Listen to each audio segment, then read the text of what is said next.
Hi, let's talk about sex.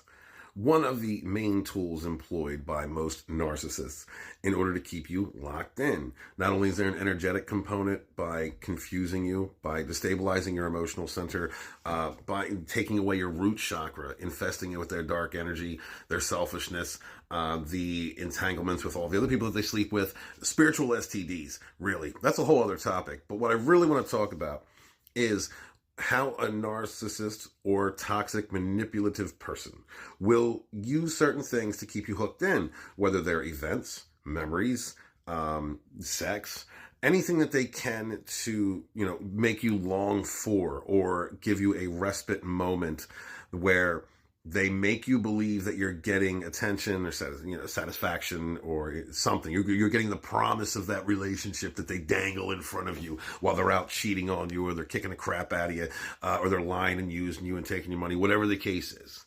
There comes a point, brothers and sisters, where they will take that away. All right? Because these are angry toddlers.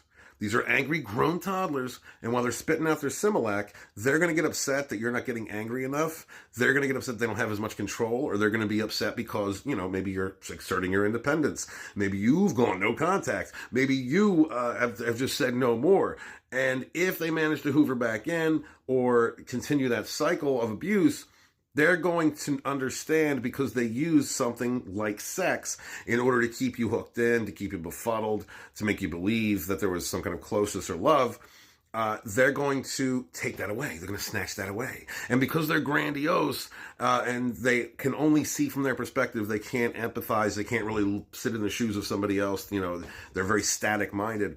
They're going to believe that hurts you. That hurts you. Now, at first it will, right? At first it will, because, you're grasping for straws when you're dealing with a selfish person like that, when you're believing in the illusion that you're projecting, that there's a heart in there somewhere. And they really do depend on that. They understand you're lying to yourself. They understand that type of thinking because they lie to themselves all the time. When they take that away, this is your opportunity to gain strength, brothers and sisters.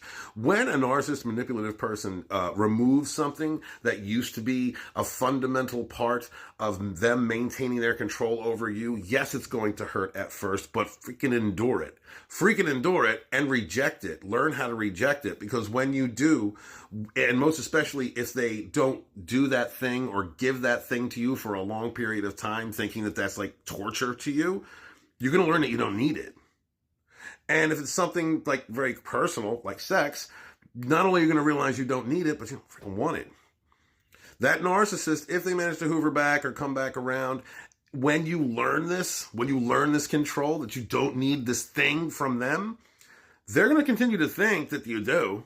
They absolutely will. And they'll drop hints. Or they'll do little teases, or like, maybe this will happen, like, without directly saying it, whatever the case, to probe you. And even if you don't effing respond, they'll believe it. They're going to convince themselves. Take that opportunity. Guys, when you have survived a narcissist and you are healing, and even if you're still on Hoovers, even if you still go back, and you still talk to them, or whatever the case is, whatever they try to use to manipulate you with, take the power out of it. You had the power the whole time, the entire time. And I guarantee you this, if you're in a situation like there's kids or whatever, that you can't get escape being around this person periodically or whatnot, watch and observe how they gaslight themselves into believing that because they don't do something with you anymore, that it hurts you and affects you, and you wanna just understand the power that you have to make a grown toddler, to make someone like that have to gaslight themselves into believing that there's still that connection there, that they still have that control, and that you actually desire to do something that was once personal or close, something they abused and used to manipulate you.